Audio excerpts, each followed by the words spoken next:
함께 보실 하나님의 말씀은 베드로후서 2장 17절부터 마지막 22절까지 말씀입니다. 베드로후서 2장 17절부터 22절까지 길지 않기 때문에 한 목소리로 합독하도록 하겠습니다. 같이 봅니다. 이 사람들은 물 없는 샘이요 광풍에 밀려가는 안개니 그들을 위하여 캄캄한 어둠이 예비되어 있나니 그들이 허탄한 자랑의 말을 토하며 그릇되게 행하는 사람들에게서 겨운 피한 자들을 음란으로써 육체의 정욕 중에서 유혹하는도다. 그들에게 자유를 준다 하여도 자신들은 멸망의 종들이니 누구든지 진 자는 이긴 자의 종이 됨이라. 만일 그들이 우리 주 되신 구주 예수 그리스도를 알므로 세상의 더러움을 피한 후에 다시 그 중에 얽매이고 지면 그 나중 형편이 처음보다 더 심하리니 의의 도를 안 후에 받은 거룩한 명령을 버리는 것보다 알지 못하는 것이 도리어 그들에게 나으니라. 참된 속담에 이르기를 개가 그 토하였던 것에 돌아가고 돼지가 씻었다가 더러운 구덩이에 도로 누웠다 하는 말이 그들에게 응하였도다. 아멘. 우리 보고 싶은 남원의 모든 청년들 한 주간 잘 지내셨습니까? 코로나 상황과 또 교회 여러 일정들 그리고 한 해의 마무리가 겹치면서 참 지난 한 주간 모든 지체들 또 저도 그렇고 분주하게 한 주를 보낸 것 같습니다. 그러고 보니 어느덧 2020년의 마지막 주일을 맞이하게 되었습니다. 성탄을 분위기로 느끼는 것은 아니겠지만 그리고 코로나로 인해서 예수님이 이 땅에 오신 의미가 퇴색되는 것도 전혀 아니지만 그래도 참 전체적으로 많이 차분했던 성탄 절이었던 것으로 생각합니다. 오늘 포함해서 이제 5일이 지나면 2021년을 맞이하게 되는데 바라기는 내년에는 더욱더 여유롭고 또 평안함 가운데 예배하고 또 자유롭게 교제를 나눌 수 있기를 진심으로 소원합니다. 남청지체들 연말 되니까 많이 바쁘시지요? 네, 생각도 많아지고 한 해 동안 어떻게 지냈나 또 돌아보기도 하고 이럴수록 더 시간 내어서 말씀을 보고 기도하는데 힘쓰는 지체들이 되기를 원합니다. 우리 지난주 큐티 본문이 베드로 후서 말씀이었습니다. 오늘 그 중에 한 부분을 나누는 것으로 오늘 말씀을 하려고 합니다. 우리가 성경을 읽다 보면 우리가 본받고 따라야 될 부분이 나오는 게 있고 또 내가 저렇게 하지 않아야 될 그럴 부분이 나오기도 합니다. 오늘 본문은 두 번째에 해당하는 겁니다. 오늘 같이 읽으면서 좀 새로운 표현들 또 센 표현들을 많이 만나게 되었는데요. 거짓 교사에 대한 설명들 또 그들에 대한 경고들이 나옵니다.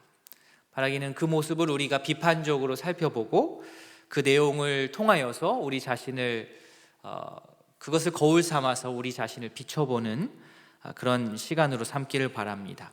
자, 베드로 사도가 말하는 거짓 교사들의 특징들이 있는데 오늘 우리가 17절부터 읽었지만 제가 다루고자 하는 것들은 10절부터 시작이 됩니다. 거짓 교사들의 특징 첫 번째는 비방입니다. 비방. 거짓 교사들은 함부로 사람들을 비방합니다. 왜 비방하냐? 자기 자신이 오만하기 때문에, 교만하기 때문에 비방할 수 있습니다. 10절 뒷부분 말씀 한번 보시겠습니다. 이들은 당돌하고 자긍하며 떨지 않고 영광 있는 자들을 비방한다 하였습니다. 이들 거짓 교사들을 말합니다. 이들은 당돌하고 교만해서 사람들뿐만 아니라 본문을 읽다 보면 이 천사들에게까지도 대듭니다. 그럴 수 있었던 이유는 지적으로 그들은 교만했고 실상은 그러나 어리석은 자들이었기 때문입니다. 이들에 대해 표현하는 다른 말이 12절에 나옵니다. 12절 보시면 그러나 이 사람들은 본래 잡혀 죽기 위하여 난 이성 없는 짐승 같아서 그 알지 못하는 것을 비방하고 그들의 멸망 가운데서 멸망을 당하며 12절에 따르면 이 사람들은 어떤 사람이라고요? 본래 잡혀 죽기 위하여 난 이성 없는 짐승과 같다라고 표현을 합니다. 물론 요즘 세상에서는 이 동물의 생명도 많이 존중이 되는 또 그렇게 해야만 하는 그러한 시대이고 또 의무가 우리에게 있지만, 그렇다고 해서 짐승이 사람하고 같을 수는 없습니다. 이성이 있고 없고, 그것이 사람과 동물의 가장 극명한 차이점 중에 하나인데, 거짓 교사들은 이성이 마치 없는 것 같아서 짐승의 모습을 가졌다라고 아주 직설적으로 비판을 합니다. 이렇게 오만한 자들은 자신들도 어느 그 질서나 어떤 통제의 그 아래로 들어가야 할 때에 그 정당한 질서와 권위를 인정하지 않고 그저 자신의 교만으로 어떤 권위 아래 순복하지 않는 특징을 가졌습니다. 이들이 그렇게 할 수 있는 이유가 무엇이냐? 자신들의 눈이 기준이기 때문에 그렇습니다. 자신들의 눈이 세상의 기준이니 자기가 목격하지 아니한 것들은, 자기가 목격하지 않은 것들은 인정하지를 않는 겁니다. 겸손하게 생각해 보지 않고 수용하지 않습니다. 그렇기 때문에 자신들의 눈을 넘어선 신비한 세상을 받거나 인정하지 않습니다. 수용하지 않습니다. 이들의 이 교만한 부분이 더 도드라지게 비교적으로 만들어지는 것이 바로 천사들인데, 11절의 천사들에 대한 이야기입니다. 더 큰 힘과 능력을 가진 천사들도 어떻다고요? 주 앞에서 그들을 거슬러 비방하는 고발을 하지 아니하느니라. 짐승, 사람, 천사, 그렇죠? 근데 이 친구들하고 비교하기 위해서 천사들이 나오는 겁니다. 그들보다 더 큰 능력이 있는 천사들도 비방을 함부로 하지 않는데, 천사들도 그렇게 겸손하고 자신의 한계와 자신의 위치를 아는데, 거짓 교사들은 그렇지를 못했습니다. 고수하고 하수가 나뉘는 그러한 지점이라고 생각합니다.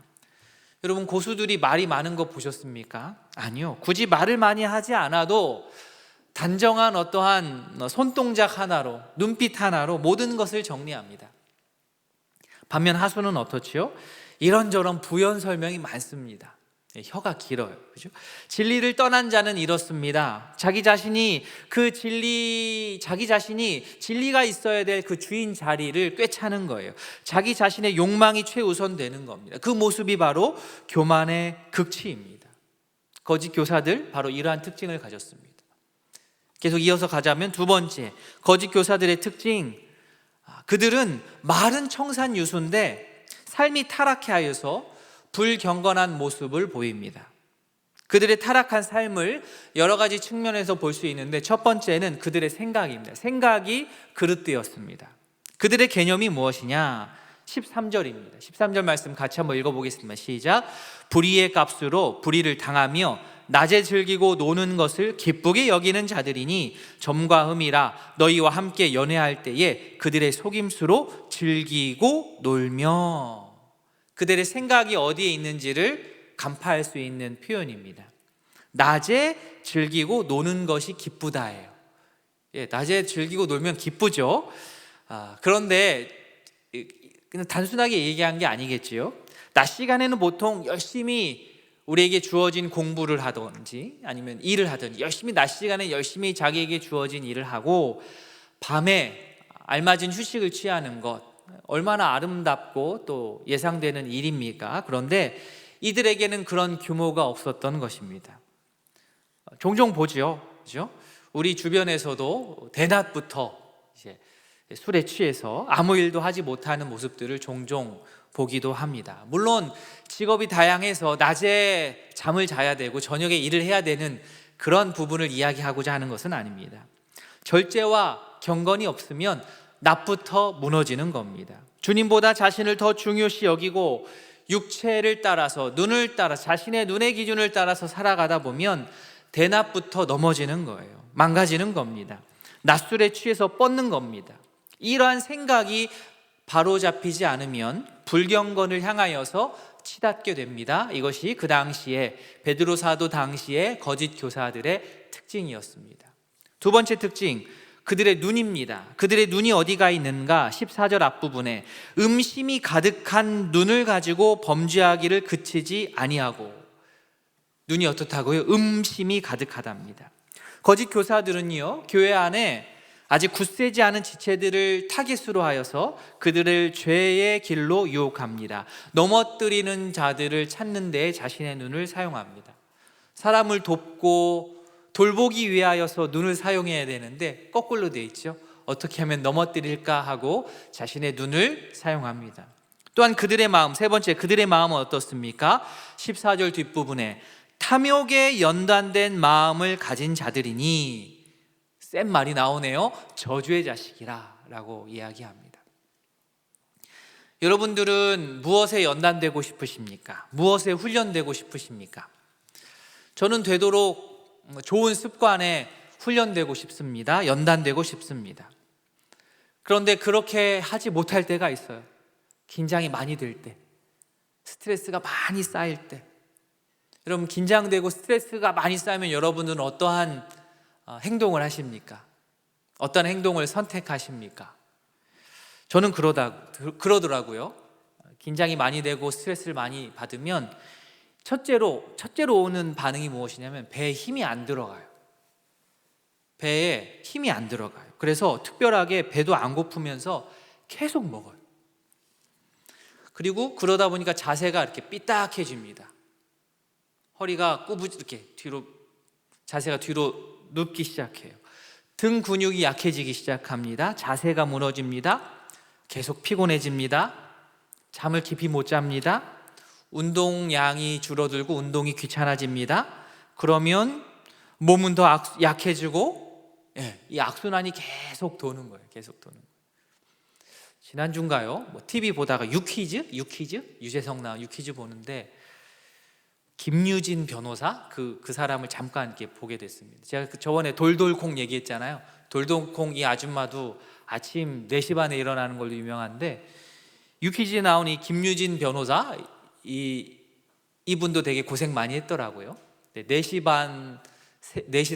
30분에 뭐가 시작된다는 걸 책도 썼던데, 되게 건강한 루틴을 갖고 또 열심히 살아보려고 하는 그 모습에 저 또한 많은 자극을 받았습니다. 스트레스와 맞서서 이 악순환을 끊어버리는 그 힘, 그 건강한 루틴을 갖고 싶은 거예요. 거기에 연단받고 싶고 거기에 훈련받고 싶습니다. 생활적인 부분뿐만 아니라 신앙적인 부분도 마찬가지입니다. 말씀을 읽는 것, 기도를 하는 것에 훈련이 되어서 연단이 되어서 정말로 몸에 익숙해지고 그게 자연스러워지고 그 유익이 정말로 계속해서 내 생활 가운데에 영향력을 미쳤으면 좋겠습니다. 그런 계획들을 2021년에는 우리 청년들이 더 많이 세웠으면 좋겠습니다. 어떤 지체들은 언어 공부하는 데 있어서 연단되고 싶다 하는 지체들이 있어요. 영어 공부를 하고 싶다, 무슨 일본어 공부를 하고 싶다, 중국어 공부를 하고 싶다. 새로운 언어에 연단되기 위해서는 왕도가 없습니다. 그 언어 환경에 나를 자꾸 노출시키는 것밖에 방법이 없어요. 제가 예전에 한번 말씀드렸나요? 제가 같이 독일어 공부하던 어떤 선배가 있었는데, 자기가 하루에 외워야 될 이 양을 외우지 않으면 자기는 집에 들어가지 않는다, 이 원칙을 세워서 이 루틴을 지키는 그런 선배였습니다. 정말 실컷 놓고 저녁에 막 하고 집에 가려고 했는데 독일어 단어를 안 외웠어요. 20개를. 집 앞에서 앉아서 추운데 그 20개를 외우고 들어갔다라는 이야기를 들었습니다. 그 정도로 하지 않으면 우리가 연단이 되지 않는 것이지요.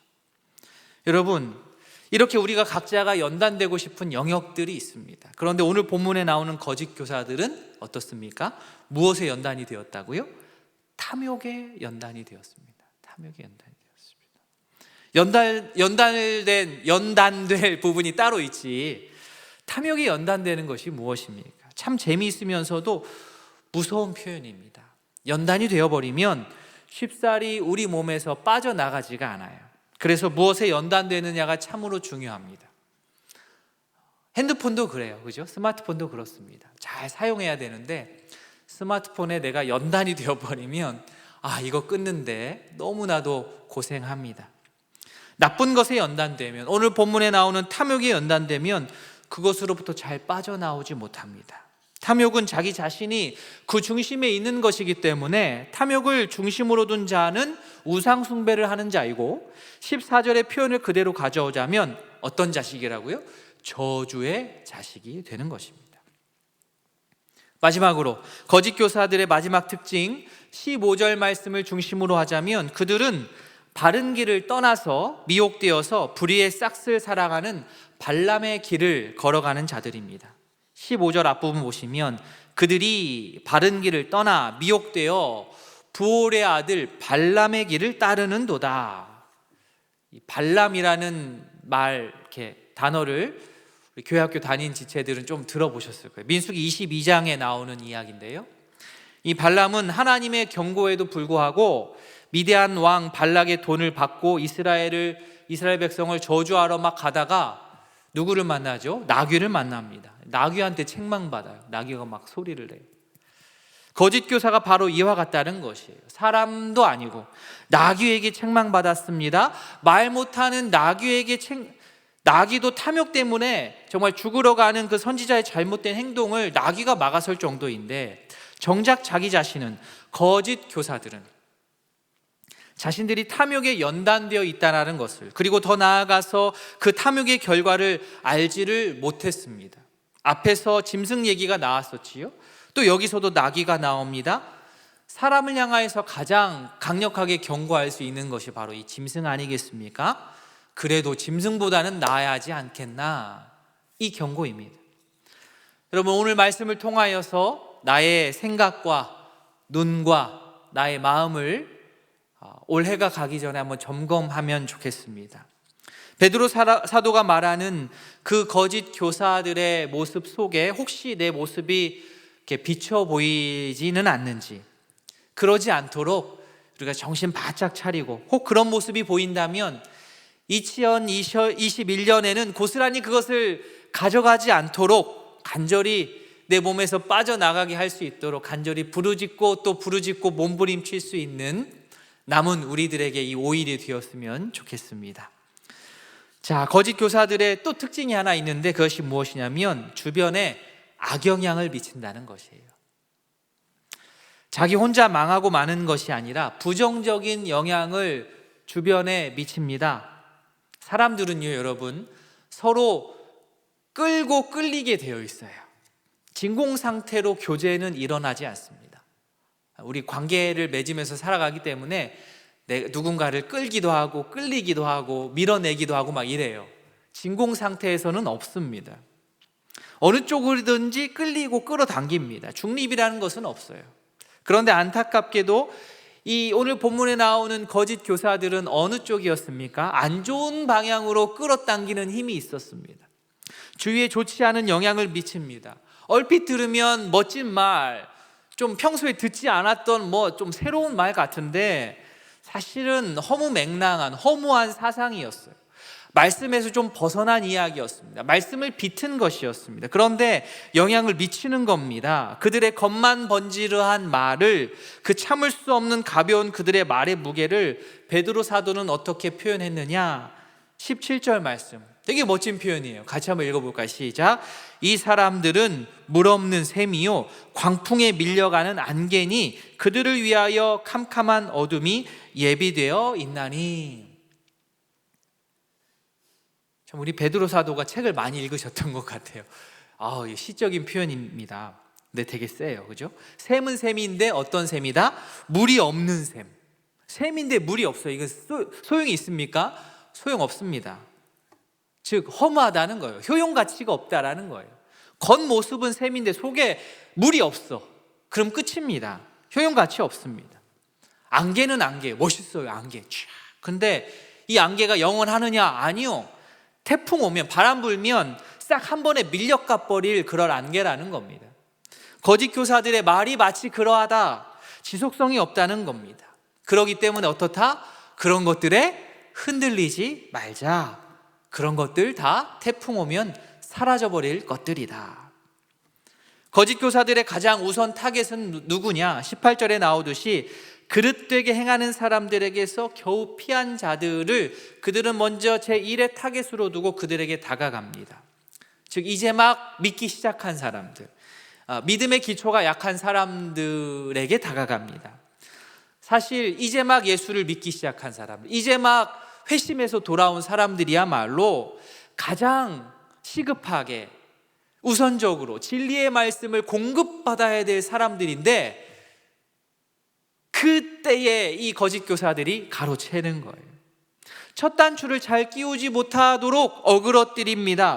허무맹랑하고 교만한 말로 그들에게 좋지 않은 영향력을 행사하고 뭔가 멋진 말을 하는데 그 속을 들여다보면 하나님 중심이 아닌 자기 중심적인 방종의 모습을 한 말들입니다. 그들이 하는 말 19절 말씀입니다. 그들이 하는 말의 방식입니다. 그들에게 자유를 준다 하여도 자신들은 멸망의 종들이니 누구든지 진 자는 이긴 자의 종이 됨이라. 앞뒤 맥락을 잘 살펴서 읽어야 뜻이 이해가 되지요. 지금 누가 누구에게 자유를 준다고 하는 겁니까? 거짓 교사들은 자기가 막 자유를 줄 수 있을 것처럼 얘기해요. 근데 사실 이것은 말이 앞뒤가 맞지 않는 겁니다. 자기 자신들은 실제로 나는 자유롭다라고 얘기하지만 실제 그들은 자유롭지 못하거든요. 죄를 생각하지 않는다고 해서 죄로부터 자유롭게 되는 것이 아닙니다. 나는 죄를 생각하지 않아. 그러니까 나는 죄로부터 자유한 사람이야.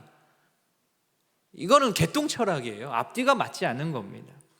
자기 자신들의 죄를 해결하지 못하면서 그러면서도 여전히 죄의 노예로 살아가면서 여전히 자유롭다고 떠들면 그게 자유로워지는 것이 아닙니다. 자신들도 죄에 굴복해가지고 해결하지 못해서 자유가 없는데 타인에게 자유를 약속한다는 것이 모순인 거예요. 속된 말로 그죠? 이거 뻥카예요, 뻥카. 속지 말아야 됩니다. 그래서 교회에 처음 나와서 신앙생활하는 지체들에게 누가 처음 교제권을 형성해 주는가가 정말로 중요합니다. 우리 람원의 모든 지체들은 다 하셔도 돼요. 괜찮습니다. 그들을 통해서 교회를 알아가고 말씀을 알아가기 때문에 그렇습니다. 그런 의미에서 우리 람원 교회 새가족부가 되게 어깨가 무거워요. 그 부원들이 어깨가 참 무겁습니다. 큰 책임을 가지고 있어요. 그들만이 할 일이 아니고 우리 모두의 일입니다. 함께 협조하고 협력해서 신앙생활을 이제 막 시작한, 이제 막 람청에 방문한 그 지체들을 잘 이끌어 가는 것이 우리들의 책임입니다. 예배 이후에 광고 시간에 또 소개되겠지만 람청 44기 지체들이 이제 올라옵니다. 제가 듣기로는 2002년생이래요. 그때 뭘 하고 계셨습니까, 여러분? 세월이 참 빠르다는 것을 느끼는 동시에 우리 그 지체들을 우리가 잘 환영해야 되겠어요. 첫 단추를 잘 낄 수 있도록 청년부 참 좋다, 청년부 따뜻하다, 청년부 예배를 통해서 참 은혜를 누린다, 우리 선배들처럼 나도 신앙이 저렇게 성장하고 싶다라는 그 느낌, 그 정보, 그 마음가짐이 가질 수 있도록 우리가 그렇게 대해줘야 할 것입니다. 베드로 사도는 이 부분에 대해서 얼마나 좀 세게 느꼈는지 아주 강하게 말을 해요. 21절 말씀 보시겠습니다. 의의 도를 안 후에 받은 거룩한 명령을 저버리는 것보다 알지 못하는 것이 도리어 그들에게 나으리라. 지금 베드로 사도가 지금 끝까지 올라간 거예요. 엄청 화난 거예요. 사실 이런 말까지 하면 안 되거든요. 이게 무슨 말입니까? 차라리 그들은 아예 처음부터 복음을 모르는 것이 차라리 나을 뻔했다 이 말이에요. 오우, 세죠? 복음을 알고 오히려 복음을 욕되게 하고 주변 사람들에게 말씀을 더 헷갈리게 하고 악영향을 끼칠 바에는 차라리 그 역할을 하는 사람은 차라리 복음이 안 들려지는 게 맞다.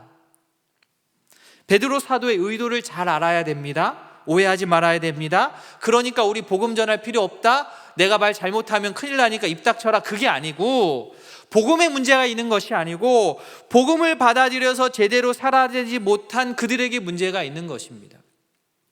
그래서 베드로 사도는 이들이 아예 처음부터 구원의 과정을 아예 경험하지 않는 것이 차라리 나을 뻔했다, 그런 거 아니냐라면 강력하게 말하고 있습니다. 마지막으로 그들의 행태를 꼬집는 속담이 있습니다. 마치 우리 한국에도 이러한 속담이 있는 것 같이 세계 공통으로 이렇게 공감이 되는 표현들이죠. 같이 한번 마지막 22절 읽어보겠습니다. 시작. 참된 속담에 이르기를 개가 그 토하였던 것에 돌아가고 돼지가 씻었다가 더러운 구덩이에 도로 누웠다 하는 말이 그들에게 응하였도다. 참 이 심상이죠. 심상, 이미지, 그림 언어를 쓴 거예요. 좀 역겨운 그림 언어지만 아주 강력하게 들어옵니다. 되돌아가지 말아야 될 그곳에 되돌아가는 그 이미지. 개가 토한 것을 다시 먹고, 돼지가 더러운 구덩이에 가서 실컷 씻어놓고선 그 더러운 구덩이에 오물에 가서 다시 뒹굴고, 거짓 교사들을 통하여서, 거짓 교사들의 모습을 통하여서 우리 자신들을 한번 보기를 원합니다. 거짓 교사들은요, 처음부터 복음을 몰랐던 자들이 아닙니다. 처음부터 안티가 아니었어요. 복음을 알았던 자들인데 유턴한 겁니다. 핸들 꺾었어요. 여러분, 그럴 때 더 위험하고, 그럴 때 그들로 인하여서 더 악영향의 범위가 더 넓어지는 것입니다. 2020년이 저물어 갑니다. 그런데 2021년에 내가 살아가는데 내가 2020년보다 더 악해진다? 내가 더 복음에 반하면서 살아간다? 그래서는 안 됩니다. 여러분, 유턴할 것이 따로 있지, 바르게 걸어가고 있던 이 신앙의 길에서 유턴해서 다시 거꾸로 거슬러 올라간다? 그것은 정말로 생각만 해도 끔찍한 일입니다. 뒤로 가서는 안 돼요. 유턴해서는 안 돼요. 앞을 향하여서, 바른 길을 향하여서 나아가야 됩니다. 시간이 흐른다고, 한 해를 넘긴다고 해서 저절로 우리 인생이 저절로 앞을 향하여서 바른 길로 전진하지 않습니다. 생각이 없으면, 마음이 없으면, 제대로 그 생각을 바로잡지 않으면 우리는 뒤로 밀릴 수 있어요. 유턴할 수 있습니다. 그래서 이렇게 각 집에서 시간을 정해서 우리가 실시간 온라인 예배를 드리려고 애를 쓰는 것이고, 어떻게 해서든 말씀을 읽으려고, 어떻게 해서든 기도 시간을 확보하려고 우리가 몸부림을 치는 것입니다. 말씀을 정리합니다. 오늘 말씀을 통하여서 나를 되돌아보기를 원합니다. 혹 내 입을 통하여서 함부로 비방하고 있지는 않은지, 혹 나의 삶이 타락하고 밑바닥으로 추락하여서 불경건의 길을 걷고 있는 것은 아닌지, 혹 나로 인하여서 누군가 넘어지고 주님을 알아가는데 방해받고 있는 것은 아닌지, 바라기는 개가 토한 것을 다시 먹고 돼지가 더러운 구덩이에 다시 눕는 일이 2021년 새해에 나에게 일어나지 않도록 우리가 함께, 우리 남청의 모든 공동체 지체들이 함께 날마다 말씀과 기도로 주님의 은혜를 새롭게 경험하면서 주님 앞에서, 이웃들 앞에서 겸손한 주님의 자녀들 다 될 수 있기를 진심으로 소원합니다.